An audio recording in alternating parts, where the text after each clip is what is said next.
এবার আসুন, সভাপতি আর সেক্রেটারির কাজ কি? সভাপতি যে হলেন, সেক্রেটারি যে হলেন, তাদের কাজ আছে না নাই? জোরে বলেন। খতিব সাহেব যদি মসজিদের মেম্বারে হক কথা বলে, সবচাইতে বেশি ভয় পায় কে?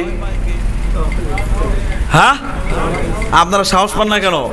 খতিব যদি মসজিদের মেম্বারে হক কথা বলে, সবচাইতে বেশি ভয় পায় সভাপতি, সেক্রেটারি আর ক্যাশিয়ার। হ্যাঁ, জোরে কোন ঠিক কিনা? তাহলে আর মসজিদ কমিটি হওয়ার অধিকার আছে? আর ইমাম হক কথা বলবে, গর্দান চলে যাবে, সভাপতি, সেক্রেটারি, ক্যাশিয়ার খতিবকে সেফটি দিবে, এটাই হলো তাদের দায়িত্ব। আর খতিব যদি হক কথা বলে, সভাপতি, সেক্রেটারি ভয়ে কোকড়া লেগে যায়। জোরে বলে ঠিক কিনা? বলে তো মসজিদ কমিটি হওয়ার অধিকার রাখেন না। এবার আসুন, সভাপতি আর সেক্রেটারির কাজ কি? সভাপতি যে হলেন, সেক্রেটারি যে হলেন, তাদের কাজ আছে না নাই? জোরে বলেন। এই জায়গায় আল্লাহ তাআলা একটা আইন সেট করে দিয়েছেন, এই আইনটা কিয়ামত পর্যন্ত চলবে। আল্লাহ বলছেন, ওয়াহিদনা ইলা ইব্রাহিমা ওয়া ইসমাঈলা আন তাহহিরা বাইতিয়া লিত-তাইফিনা ওয়াল আকিফিনা ওয়ার রুকআইস সুজুদ। সূরা বাকারা। মারাত্মক কথা কিন্তু খেয়াল করেন। কাবা ঘর যখন নির্মাণ হয়ে গেল, কাবা ঘরের সভাপতি ইব্রাহিম আলাইহিস সালাম, সেক্রেটারি ইসমাইল আলাইহিস সালাম, বাপ প্রধান দায়িত্বশীল, দ্বিতীয় দায়িত্বশীল হলো সন্তান। তা আল্লাহ তাআলা এবার ইব্রাহিম আলাইহিস সালাম, ইসমাইল আলাইহিস সালামকে বলে, তার মানে সভাপতি আর সেক্রেটারিকে আল্লাহ বলছেন, পৃথিবীর সমস্ত মসজিদের সভাপতি, সেক্রেটারিকে আল্লাহ কি বলে? ওয়াহিদনা ইলা ইব্রাহিম ওয়া ইসমাঈল আন তাহহিরা বাইতিয়া। এই সভাপতি, ওই সেক্রেটারি, আমার ঘর আগে ঝাড়ু দাও। আইন কার? তাহলে এখন খেয়াল করেন, সভাপতি আর সেক্রেটারির কাজ কি? ভালো করে বুঝেন কিন্তু। সভাপতি, সেক্রেটারির প্রধান কাজ হলো 1 নম্বরে মসজিদ ঝাড়ু দেওয়া। কি করা? ইমাম আর মুয়াজ্জিনের দায়িত্ব নাকি? হ্যাঁ, আইন করে দিয়েছে কে? জোরে বলেন, আইন করে দিয়েছেন কে? সূরা বাকারায় আল্লাহ বলছেন, সভাপতির, সেক্রেটারির, মসজিদ কমিটির যারা সদস্য, তাদের প্রধান কাজ হলো মসজিদ ঝাড়ু দেওয়া, মসজিদের বারিন্দা ঝাড়ু দেওয়া, এরপরে মসজিদের টয়লেট পরিষ্কার করা। মা হাসতেছেন যেন? আইন কার?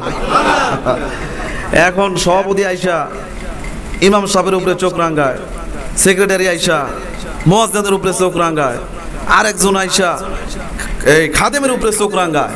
এই অধিকার তাদের নাই। আগে ঝাড়ু দেওয়ার দায়িত্ব তোমাদের। আইন কার? আল্লাহর আইন, কিচ্ছু করার নাই। যখন কোনো বান্দা আল্লাহর ঘরে এসে সালাত আদায় করে, নামাজ আদায় করে এবং জিকির করে, তাসবিহ তাহলিল পাঠ করে, প্রবাসী বাড়িতে আসলে যেমন বাড়ির লোকজন খুশি হয়, আল্লাহর ঘরে এসে বান্দা যখন নামাজ পড়ে, জিকির করে, তাসবিহ তাহলিল পাঠ করে, আল্লাহ তাআলা ওই প্রবাসী আসলে যেমন লোকজন খুশি হয়, আল্লাহ তার চাইতে আরো অনেক বেশি খুশি হয়ে যায়। সুবহানাল্লাহ। জোর নাই, জোরে করুন সুবহানাল্লাহ। আচ্ছা, এখন বলেন, আমরা জান্নাতের ভিতরে মেহমানদারি বেশি চাই না কম চাই? জোরে বলেন। জান্নাতে মেহমানদারি করাবেন কে? জান্নাতের মেজবান কে? আল্লাহ স্বয়ং হচ্ছেন জান্নাতের মেজবান। আর আমরা জান্নাতি হয়ে হব আল্লাহর মেহমান। কার মেহমান? জান্নাতে গিয়ে যদি আপনি আপনার আপ্যায়ন, দামি দামি আপ্যায়ন চান, আপনার মেহমান যদি বাড়াতে চান, এর জন্য সবচাইতে দামি আমল, সবচাইতে উত্তম আমল, এই আমল কি? যে রাসূল করিম সাল্লাল্লাহু আলাইহি ওয়াসাল্লাম বুখারীর বর্ণনায় আল্লাহ রাসূল হাদিস বলেছেন, মান গাদা আও রাহা আ'আদাল্লাহু নুজুলাহু ফিল জান্নাতি নুজুলান কুল্লামা গাদা আও রাহা। আল্লাহর নবী সাল্লাল্লাহু আলাইহি ওয়াসাল্লাম বলেছেন, কোন বান্দা যদি সকাল বেলা বিকাল বেলা মসজিদে আগমন করে, ওই বান্দা যতবার মসজিদে আগমন করবে আল্লাহ রাব্বুল আলামিন তার জন্য জান্নাতের ভিতরে ততবার মেহমানদারির ব্যবস্থা করবে। মসজিদে যতবার আসবো ততবার জান্নাতে আমাদের জন্য মেহমানদারির ব্যবস্থা কে করবেন? আল্লাহ। তাহলে মসজিদে কম আসবো না বেশি আসবো? সবাই বলেন বেশি আসতে হবে। আল্লাহ আমাদেরকে সেই তৌফিক দান করুন, আমিন। সম্মানিত হাজিরিন, এবার বলেন তো পৃথিবীর মধ্যে সবচাইতে দামি জায়গার নাম? হ্যাঁ, সবচাইতে দামি জায়গার নাম ঠিক আছে মক্কা। এর বাইরে মসজিদ কেন্দ্রিক যত জায়গা আছে, অর্থাৎ যত মসজিদ আছে, এই জায়গাগুলো আল্লাহর কাছে সবচাইতে প্রিয়। আর বাজার হচ্ছে আল্লাহ তাআলার কাছে নিকৃষ্ট, ঘৃণিত।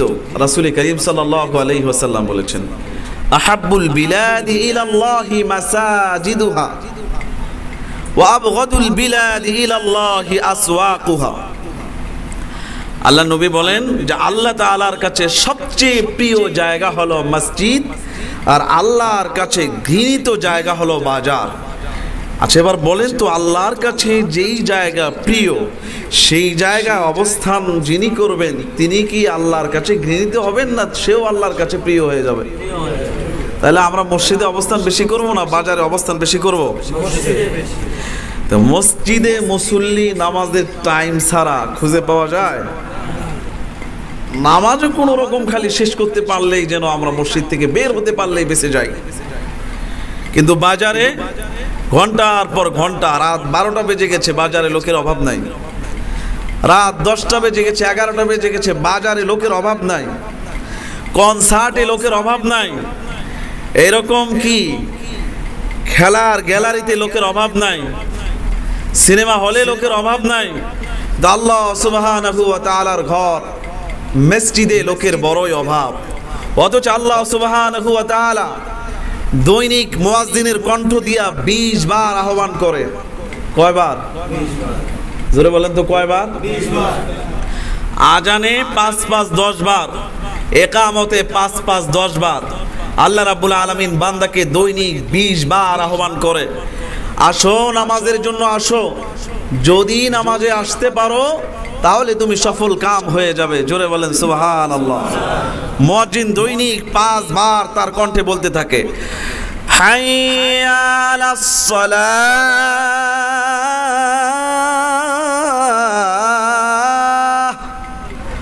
মুয়াজ্জিন এভাবে 5 বার করে, আজানে 5 বার আর ইকামতে 5 বার করে মুয়াজ্জিন বলে, হাইয়া আলাস সালাহ, আসো নামাজের দিকে আসো। আসলে কি হবে? এর পরের বাক্যের মধ্যে আবার মুয়াজ্জিনের কণ্ঠ দিয়ে আল্লাহ রাব্বুল আলামিন বলায়, হাইয়া আলাল ফালাহ। নামাজে আসলে আল্লাহ রাব্বুল আলামিন তোমাদেরকে সফল কাম বানিয়ে দিবেন। জোরে বলেন সুবহানাল্লাহ। মাশা আল্লাহ সুবহানাহু ওয়া তাআলা 600 বার একজন বান্দাকে আহ্বান করে। আমার তো মনে হয় পৃথিবীর কোনো মা তার সন্তানকে এত বেশি আহ্বান করে না, পৃথিবীর কোনো বাবা তার সন্তানকে এত বেশি ডাকাডাকি করে না। আল্লাহ রাব্বুল ইজ্জাতুল জালাল তার বান্দাকে সফল হবার জন্য যতবার আহ্বান করে, দুনিয়ার কোনো মা, দুনিয়ার কোনো বাবাও তার সন্তানকে এত বেশি আহ্বান করে না। সুবহানাল্লাহ বলেন। আল্লাহর ডাকে সাড়া দেওয়া দরকার আছে না নাই? সাড়া দিয়ে কোথায় যাব? জোরে বলেন কোথায় যাব? আল্লাহ তৌফিক দান করুন, আমিন। আর একটু জোরে বলেন আমিন, আমিন। এবার আসুন, যেই ব্যক্তি মসজিদে আগমন করে, মান রাহা ইলাল মসজিদি, যে মসজিদের দিকে রওনা হয়ে যায়, ওয়া যামিনুন, আল্লাহ সুবহানাহু ওয়া তাআলা তার জিম্মাদারি নিয়ে নেয়, তার দায়িত্ব নিয়ে নেয়, হাত্তা ইয়াতাওয়াফাহু, তার মৃত্যু হওয়ার আগ পর্যন্ত আল্লাহ সুবহানাহু ওয়া তাআলা যিনি মসজিদে নামাজের জন্য রওনা হয়ে যায়, তার জিম্মাদারি স্বয়ং আল্লাহ রাব্বুল আলামিন নিজে নিয়ে নেয়। একটু জোরে বলেন না সুবহানাল্লাহ। আচ্ছা বলেন তো, আল্লাহ যদি আমাদের জিম্মাদারি নেয়, আর কোনো টেনশন আছে? আর কোনো ভয় আছে? আর কোনো পেরেশানি আছে? তাহলে আল্লাহর জিম্মাদারিতে যদি বান্দা থাকতে চায়, তাহলে ওই বান্দাকে বেশি বেশি কোথায় গমন করতে হবে? মসজিদে গমন করতে হবে। আল্লাহ তৌফিক দান করুন, জোরে বলেন আমিন। এবার আসুন, মসজিদে যারা অন্ধকারের ভিতরে আগমন করে তাদের ফজিলত আরো বেশি। অন্ধকারে আমরা 2 ওয়াক্ত নামাজ পড়ি, জোরে বলেন তো কয় ওয়াক্ত? নাম কি কি? ফজর এবং এশা। এবার বলেন, এই 2 ওয়াক্ত নামাজে মুসল্লির সংখ্যা কম না বেশি? কম। এই জন্য রাসূল করিম সাল্লাল্লাহু আলাইহি ওয়াসাল্লাম বলেছেন, ইবনে মাজার বর্ণনা এসেছে, বাশশিরিল মাশাঈনা ফিজ যুলমি বিন নূরি তাম ইয়াউমাল কিয়ামাহ। আল্লাহ নবী বলেছেন, যারা অন্ধকারে মসজিদে গমন করে তাদেরকে কিয়ামতের দিনের পূর্ণ নূরের সুসংবাদ জানিয়ে দাও। আচ্ছা বলেন তো, কিয়ামতের দিন এটি কি খুব আরামদায়ক দিন না খুব ভয়াবহ দিন? এই ভয়াবহ দিন, এই অন্ধকার দিনে তাদের জন্য আলোর সুসংবাদ। কাদের জন্যে? যারা মসজিদে ফজরে আগমন করে আর এশায় আগমন করে, তারা কিয়ামতের কঠিন মুসিবতের দিনে বিপদে পড়বেন না। তাদের জন্য আল্লাহ রাব্বুল আলামিন আলোর ব্যবস্থা করবেন। সুবহানাল্লাহ যে বললেন না, জোরে কোন সুবহানাল্লাহ। কিয়ামতের দিন যদি আলোর ব্যবস্থা হয়ে যায়, আমাদের জন্য আর কোনো টেনশন আছে? জোরে বলেন, আর কোনো টেনশন আছে? আর কোনো পেরেশানি নাই, আর কোনো টেনশন নাই। আল্লাহ নবী সাল্লাল্লাহু আলাইহি ওয়াসাল্লাম বলেছেন, তোমরা যখন জান্নাতের বাগানে ভ্রমণ করো, খেয়াল করেন, তোমরা যখন জান্নাতের বাগানের ভিতরে ভ্রমণ করো, তখন সেখানে তোমরা কি করো? এই জান্নাতের বৃক্ষরোপণ করো, ফল সেখানে চাষ করো। সাহাবায়ে কেরাম জিজ্ঞেস করছেন, ওগো নবীজি, জান্নাতের বাগান এটা কি? আল্লাহ নবী বলেছেন, সেটা হলো মসজিদ। সুবহানাল্লাহ বলবেন না? তা সেখানে বৃক্ষরোপণ করা বা ফল চাষ করা সেটা আবার কেমন?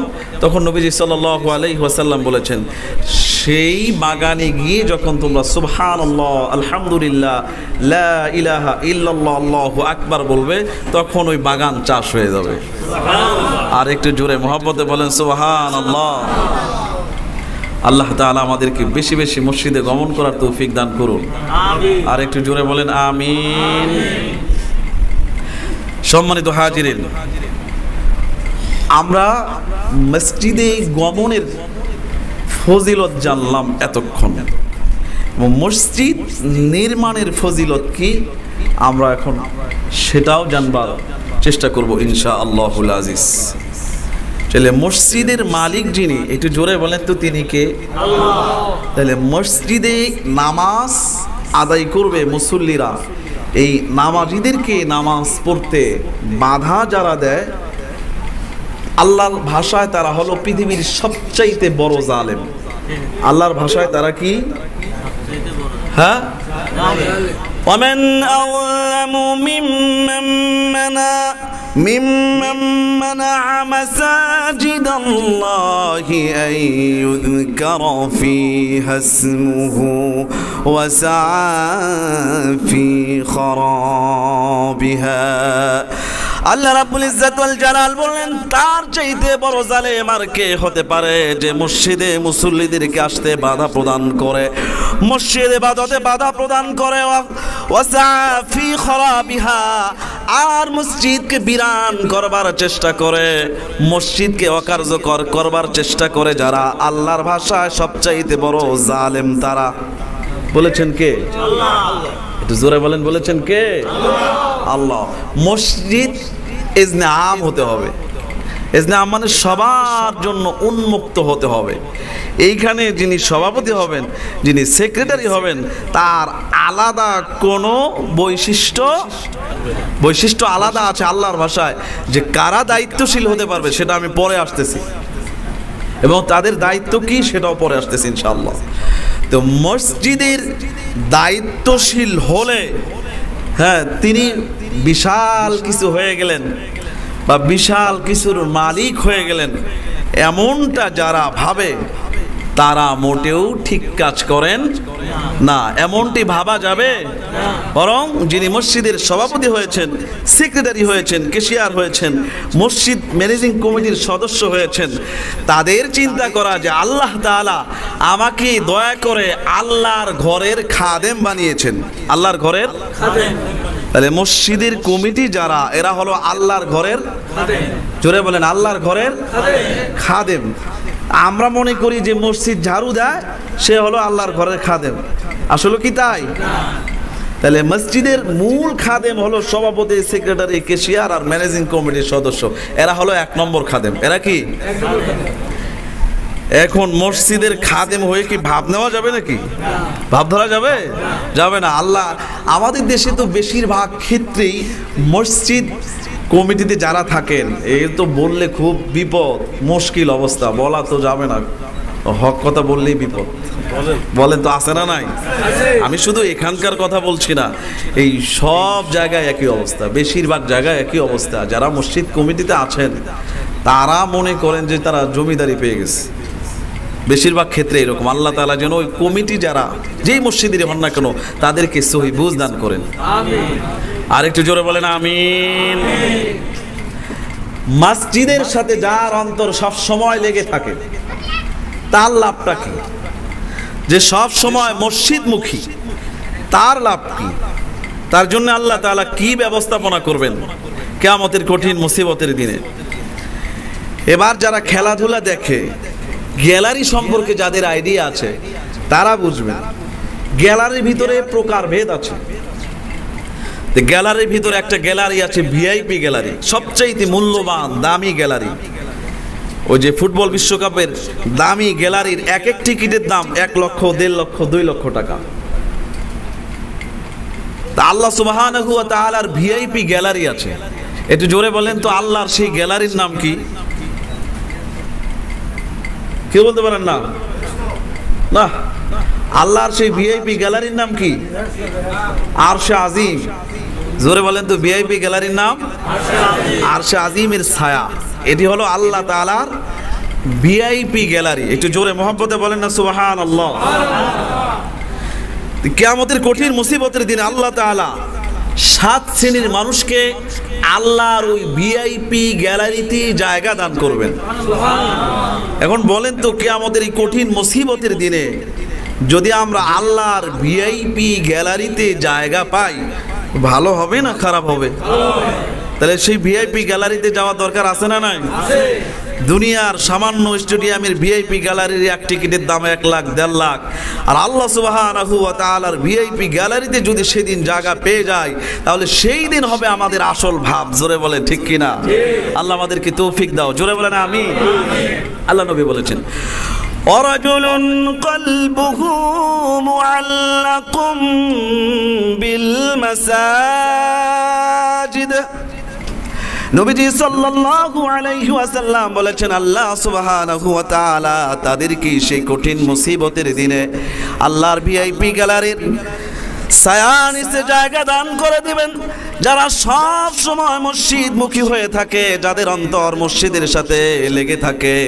ফজরের নামাজ মসজিদে আদায় করেছে, মনের ভিতরে চিন্তা কখন জোহরের নামাজের আজান হয়ে যাবে, মসজিদে যাব, জামাতে নামাজ আদায় করব।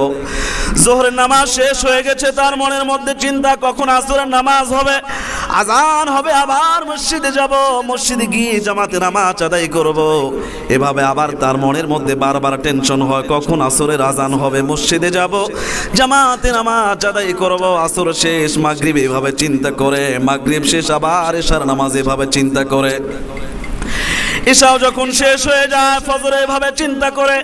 যেই বান্দার মনটা সব সময় মসজিদের সাথে লেগে থাকে, আটকে থাকে, আল্লাহ নবী বলেছেন ওই বান্দাকে আল্লাহ রাব্বুল আলামিন কিয়ামতের কঠিন মুসিবতের দিনে আল্লাহর ভিআইপি গ্যালারি আরশে আজিমের ছায়ার নিচে জায়গা দান করে দিবে।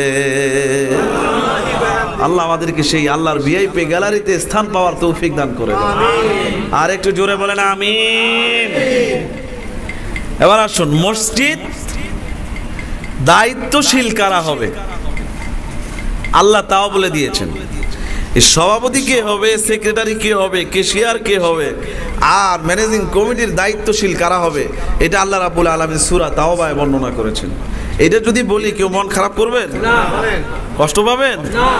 তাহলে আল্লাহ রাব্বুল আলামিন বলছেন, ইন্নামা ইয়ামুরু মাসাজিদাল্লাহি মান আমানা বিল্লাহি ওয়াল ইয়াউমিল আখির ওয়া আকামাস সালাতা ওয়া আতাজ যাকাতা ওয়া লাম ইয়াখশা ইল্লাল্লাহ।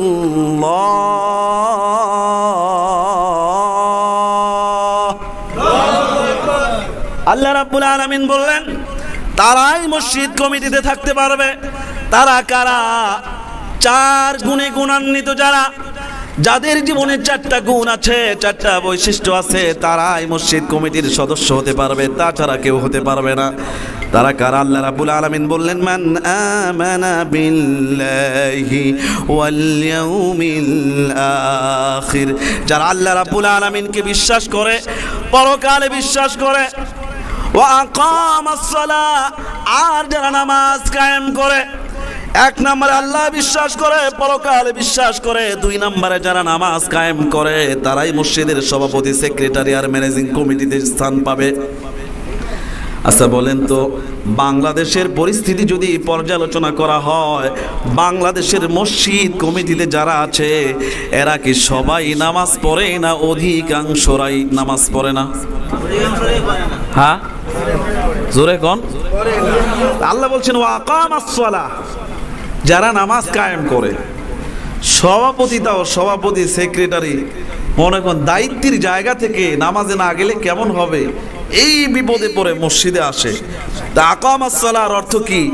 যে নিজেও পড়ে, পরিবারের সবাইকে নিয়ে নামাজ পড়ে, সমাজের সবাইকে নিয়ে নামাজ পড়বার যে চেষ্টা করে, সেই হচ্ছে নামাজ কায়েম করে। সভাপতিও নামাজ পড়ে না, বউ নামাজ পড়ে না, সন্তানও নামাজ পড়ে না, এমন সভাপতি সেক্রেটারি বলেন তো আছে না নাই? আরে জোরে কর না কেন, আছে না নাই? তাহলে সে তো মসজিদ কমিটিতে স্থান পাবে না। আইন কার? জোরে বলেন, আইন কার? মারাত্মক অবস্থা কিন্তু। এক নাম্বারটা সবারই মোটামুটি আছে, আল্লাহ বিশ্বাস করে, পরকালে বিশ্বাস করে। দুই নাম্বারটা কঠিন অবস্থা, যদি আল্লাহর এই আয়াতের বিধান প্রয়োগ করে আমাদের দেশে কমিটি নির্বাচন করা হয়, তাহলে ওই 11 সদস্য পূরণ করা সারা বাংলাদেশে বড় কঠিন হয়ে যাবে। আরে জোরে কর না কেন, ঠিক কি না? ওয়া আকামাস সালাহ, এরপরে কি? ওয়া আতাজ যাকাত। 3 নাম্বার গুণ হলো যারা যাকাত আদায় করে। সভাপতি কোটি টাকার মালিক, সেক্রেটারি কোটি টাকার মালিক, ক্যাশিয়ার কোটি টাকার মালিক, সদস্যরা কোটি কোটি টাকার মালিক। 1 কোটি টাকা হলে যাকাত আসে 2.5 লাখ। যাকাত কত? জোরে বলেন, 2.5 লাখ টাকা যাকাত 1 কোটি টাকার মধ্যে। এখন 10,000 টাকার কম দামি লুঙ্গি আর শাড়ি কিনে মানুষকে দিয়ে বলতেছে আমি সেই যাকাত দিছি। এই রকম বাটপাররা মসজিদ কমিটিতে স্থান পাওয়ার অধিকার রাখেন? আইন কার? জোরে বলেন। ওয়া আতাজ যাকাত, যারা সম্পদের পরিপূর্ণ যাকাত আদায় করে তারাই মসজিদ কমিটি হতে পারবে। আইন কার? দেখে আমার কথা না। 4 নম্বর গুণটা কি? ওয়ালাম ইয়াখশা ইল্লাল্লাহ, যারা আল্লাহ ছাড়া কাউকে ভয় করে না এমন লোক মসজিদ কমিটি হতে পারবে।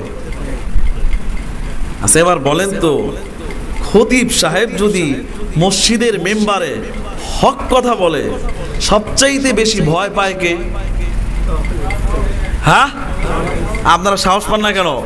খতিব যদি মসজিদের মেম্বারে হক কথা বলে সবচাইতে বেশি ভয় পায় সভাপতি, সেক্রেটারি আর ক্যাশিয়ার। হ্যাঁ জোরে কোন, ঠিক কিনা? তাহলে আর মসজিদ কমিটি হওয়ার অধিকার আছে?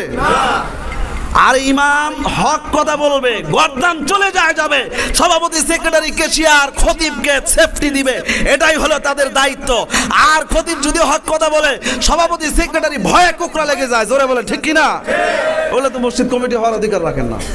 আর উচিত কথা বললে তো খুব মুশকিল সমস্যা হয়ে যাবে।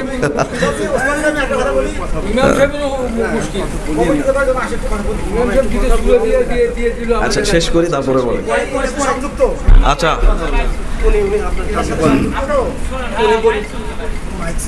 সমস্যা নাই, শেষ করার পর বলেন নাকি? ঠিক আছে, তাহলে আল্লাহ তাআলার আইন হলো, খেয়াল করেন, 4 গুণে গুণান্বিত যারা মসজিদ কমিটি হতে পারবে, জোরে বলেন। 1 নম্বরে আল্লাহ বিশ্বাস, পরকালে বিশ্বাস। 2 নম্বরে নামাজ কায়েম করতে হবে। 3 নম্বরে যাকাত সঠিকভাবে দিতে হবে। আর 4 নম্বরে আল্লাহ ছাড়া কাউকে ভয় করা যাবে না।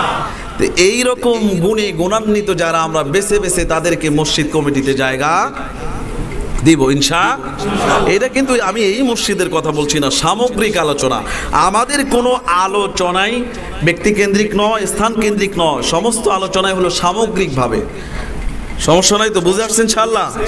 আল্লাহ তৌফিক দান করুক, জোরে বলেন আমিন। এবার আসুন, সভাপতি আর সেক্রেটারির কাজ কি? সভাপতি যে হলেন, সেক্রেটারি যে হলেন, তাদের কাজ আছে না নাই? জোরে বলেন। এই জায়গায় আল্লাহ তাআলা একটা আইন সেট করে দিয়েছেন, এই আইনটা কিয়ামত পর্যন্ত চলবে। আল্লাহ বলছেন, ওয়াহিদনা ইলা ইব্রাহিমা ওয়া ইসমাঈলা আন তাহিরা বাইতিয়া লিত-তাইফিনা ওয়াল আকিফিনা ওয়ার রুকআইস সুজুদ। সূরা বাকারা। মারাত্মক কথা কিন্তু খেয়াল করেন। কাবা ঘর যখন নির্মাণ হয়ে গেল, কাবা ঘরের সভাপতি ইব্রাহিম আলাইহিস সালাম, সেক্রেটারি ইসমাইল আলাইহিস সালাম, বাপ প্রধান দায়িত্বশীল, দ্বিতীয় দায়িত্বশীল হলো সন্তান। তা আল্লাহ তাআলা এবার ইব্রাহিম আলাইহিস সালাম ইসমাইল আলাইহিস সালামকে বলে, তার মানে সভাপতি আর সেক্রেটারিকে আল্লাহ বলছেন, পৃথিবীর সমস্ত মসজিদের সভাপতি সেক্রেটারিকে আল্লাহ কি বলে? ওয়াহিদনা ইলা ইব্রাহিম ওয়া ইসমাইল আন তাহিরা বাইতিয়া। এই সভাপতি, ওই সেক্রেটারি, আমার ঘর আগে ঝাড়ু দাও। আইন কার? আল্লাহ। তাহলে এখন খেয়াল করেন, সভাপতি আর সেক্রেটারির কাজ কি, ভালো করে বুঝেন। কিন্তু সভাপতি সেক্রেটারির প্রধান কাজ হলো 1 নম্বরে মসজিদ ঝাড়ু দেওয়া। কি করা? ইমাম আর মুয়াজ্জিনের দায়িত্ব নাকি? হ্যাঁ, আইন করে দিয়েছে কে? জোরে বলেন, আইন করে দিয়েছেন কে? সূরা বাকারায় আল্লাহ বলছেন, সভাপতির, সেক্রেটারির, মসজিদ কমিটির যারা সদস্য, তাদের প্রধান কাজ হলো মসজিদ ঝাড়ু দেওয়া, মসজিদের বারিন্দা ঝাড়ু দেওয়া, এরপরে মসজিদের টয়লেট পরিষ্কার করা। মা হাসতেছেন যেন? আইন কার? এখন সভাপতি আইসা ইমাম সাহেবের উপরে চোখ রাঙ্গায়, সেক্রেটারি আইসা মুয়াজ্জিনের উপরে চোখ রাঙ্গায়, আরেকজন আইসা এই খাদেমের উপরে চোখ রাঙ্গায়। এই অধিকার তাদের নাই। আগে ঝাড়ু দেওয়ার দায়িত্ব তোমাদের। আইন কার? আল্লাহর আইন, কিচ্ছু করার নাই। আমি ওই জন্য বলছিলাম যে কোরআন শরীফ নিয়ে আসেন, মানে দেখাই দিলে তাহলে সুন্দর হইতো, সুবিধা হইতো। আচ্ছা হোক, সম্মানিত হাজিরিন, তাহলে আমরা যারা মসজিদ কমিটিতে থাকবো, কখনো ইমাম, মুয়াজ্জিন আর খাদেমের অপেক্ষায় থাকবেন না, নিজে আইসা মসজিদ ঝাড়ু দিবেন। এবার মসজিদ যারা ঝাড়ু দেয়, আল্লাহ তাআলা তার অন্তর পরিষ্কার করে দেয়। এটা জোরে বলেন না সুবহানাল্লাহ। মসজিদ যারা ঝাড়ু দেয়, আল্লাহ তাআলা তার জন্য জান্নাতের মধ্যে বাড়ি নির্মাণ করে। তাহলে আমি সভাপতি, সেক্রেটারি, আমি যদি মসজিদ ঝাড়ু দিই, আমার সম্মান কি কমে যাবে? জোরে বলেন, সম্মান কমে যাবে? বরং সভাপতি, সেক্রেটারি, ক্যাশিয়ার হয়েছে, মসজিদ যদি ঝাড়ু দেই, আল্লাহ যদি জান্নাতে বাড়ি তৈরি করে, এর চাইতে আরো ভালো খবর আছে নাকি?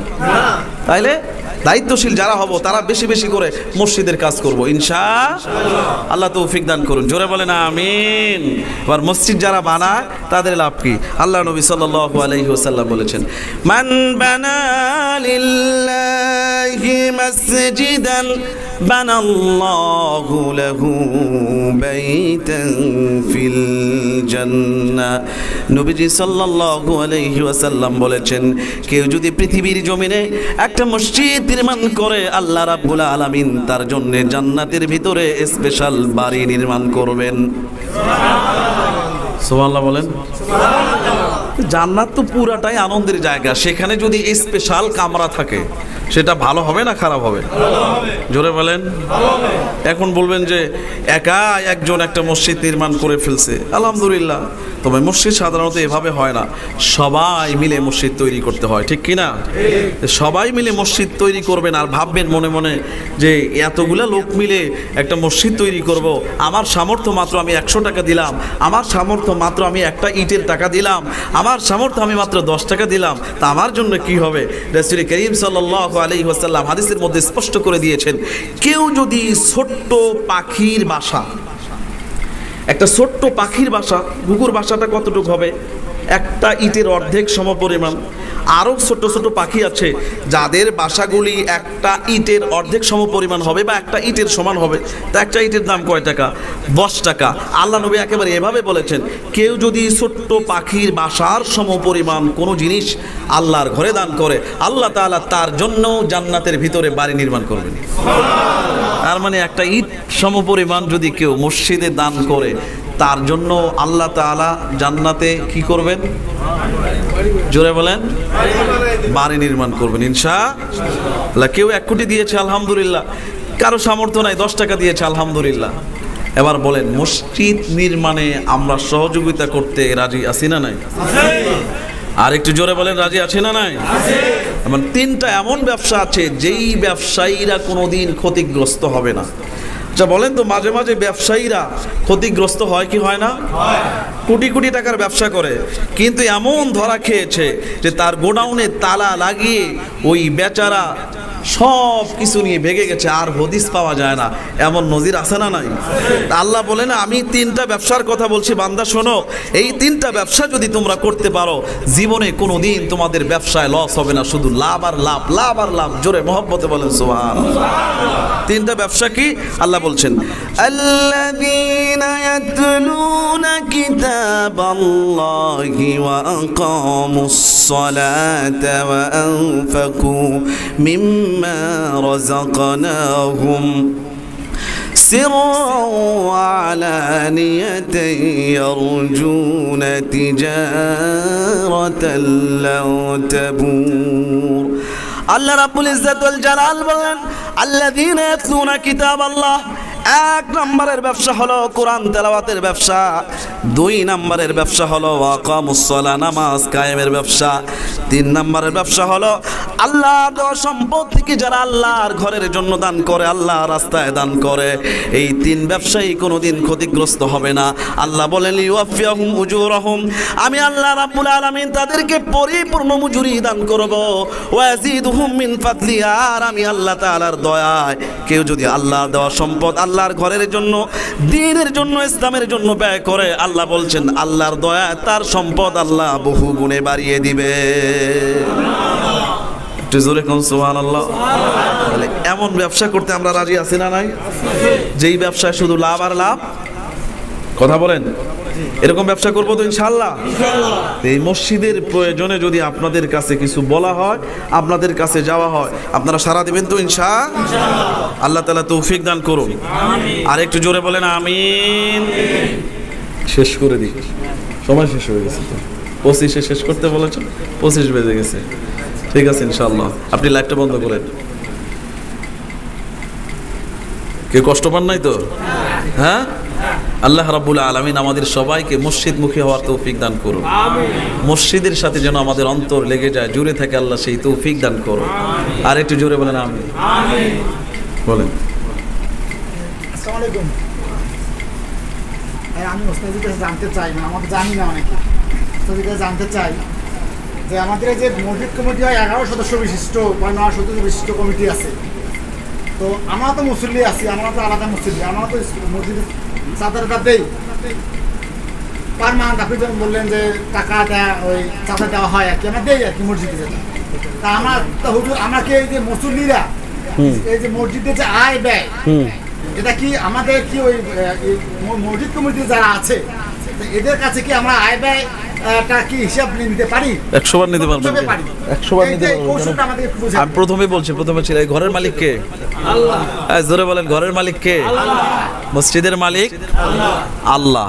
আল্লাহর ঘরের যারা খাদেম, তাদের এর জবাবদিহিতা আছে না নাই?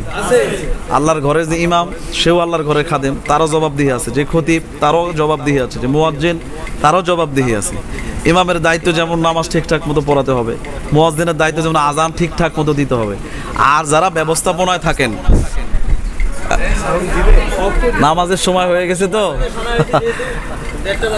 হ্যাঁ, আর যারা দায়িত্ব, শোনেন, শোনা যাবে, যারা মসজিদের দায়িত্বশীল ব্যবস্থাপনায় যারা থাকবেন, হ্যাঁ, যারা ব্যবস্থাপনায় থাকবেন, তাদের জবাবদিহি আছে না নাই? এটা তো মারাত্মক জায়গা, এটা যেন তেন জায়গা, হ্যাঁ। আরে আল্লাহর ঘর কি যেন তেন বিষয় নাকি? এটা তো কঠিন এক বিষয়, মারাত্মক এক বিষয়।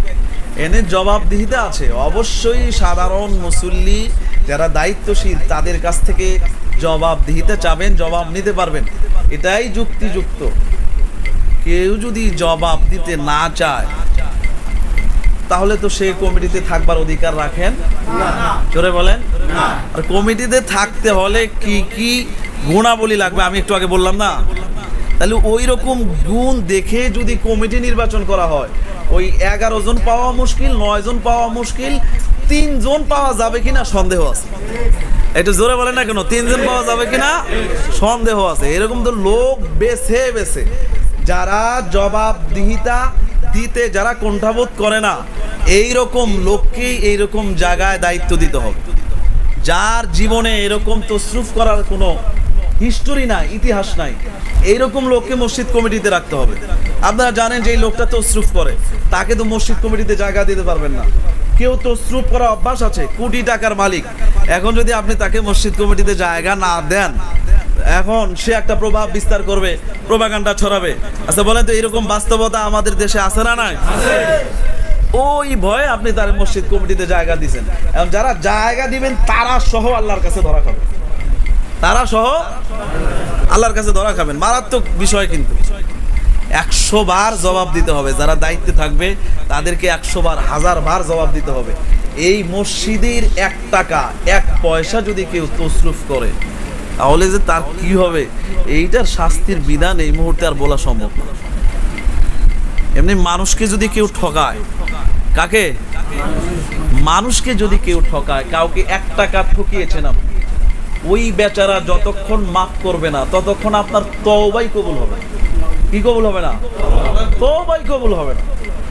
আল্লাহর হক, আল্লাহর হক কি? নামাজ পড়া, রোজা রাখা, যাকাত দেওয়া, আরো যত বিধান আল্লাহ দিয়েছেন, এগুলো আল্লাহর হক। কোনো কারণে একটা মানুষ 30 বছর হয়ে গেছে, 30 বছর পর্যন্ত নামাজ পড়ে নাই, 30 বছর পার হওয়ার পর এমন তওবা করছে, এমন কান্নাকাটি করছে, আল্লাহ চাইলে তার অতীতের জীবনের গুনাহগুলো সওয়াব দ্বারা পরিবর্তন করে দেয়। যদি কেউ খাঁটি তওবা করতে পারে, অরিজিনালি তওবা করতে পারে, যে তওবার পরে আর সে গুনাহে ফিরে যায় নাই, তাহলে তার অতীত জীবনের যত গুনাহ আছে সবগুলো আল্লাহ সওয়াব দ্বারা পরিবর্তন করে দেয়। আল্লাহর হক আল্লাহ মাফ করে, বান্দার হক আল্লাহ মাফ করে না। জোরে বলেন। বান্দারা মসজিদে দান করবে, মসজিদে অর্থ দেবে, এই অর্থ যদি কেউ তসরুফ করে বা মেরে দেয়, তাহলে তার কি হবে? হ্যাঁ, তো মারাত্মক অবস্থা। রেলে আপনি ভাড়া দেন নাই, খেয়াল করে, রেলে উঠেছেন, লালমনিরহাটে উঠেছেন, আপনি বড় খাতায় আসবেন, ভাড়া হলো 30 টাকা, আর ওই যে করতোয়ায় আসবেন, ভাড়া হলো 60 টাকা। আপনি ভাড়া দিলেন না, মনে মনে ভাবলেন আমি কত চালাক রে, আমি ভাড়া না দিয়েই চলে আসলাম। মনে মনে এরকম ভাবে কি ভাবে না? বাংলাদেশের জনগণ কত? হ্যাঁ, 18 কোটি। রেলের ভাড়া যারা দিবে না, 18 কোটি মানুষ কিয়ামতের মাঠে ওই লোকের বিরুদ্ধে মামলা দায়ের করবে। হ্যাঁ, বুঝেন নাই? সরকারি সম্পদ যদি কেউ তসরুফ করে, এই রাষ্ট্রের যত জনগণ আছে তিনি তসরুফ করবেন, তার বিরুদ্ধে রাষ্ট্রের সকল জনগণ কি করবেন? আল্লাহর আদালতে মামলা দায়ের করবেন। এখন মসজিদের সম্পদ যদি কেউ তসরুফ করে বা বিনষ্ট করে, নিজের স্বার্থে ব্যবহার করে, তার অবস্থা কি হবে এটা আর বলার দরকার নাই তো, এটা তো আমরা বুঝে ফেলছি, ঠিক কি না? আল্লাহ আমাদেরকে সহি বুঝ দান করুক। আর একটু জোরে বলেন, আল্লাহ আমাদেরকে হেদায়েত দান করো। জোরে বলেন আমিন। কেউ রাগ করেন নাই তো? কষ্ট পান নাই তো? আল্লাহ আমাদেরকে মিলেমিশে থাকবার তৌফিক দান করুন। আল্লাহ আমাদের সবাইকে জান্নাতের ভিতরে এইভাবে একসাথে একত্রে থাকার তৌফিক দান করুন। ওয়া আখিরু দাওয়ানা আনিল হামদুলিল্লাহি রাব্বিল আলামিন।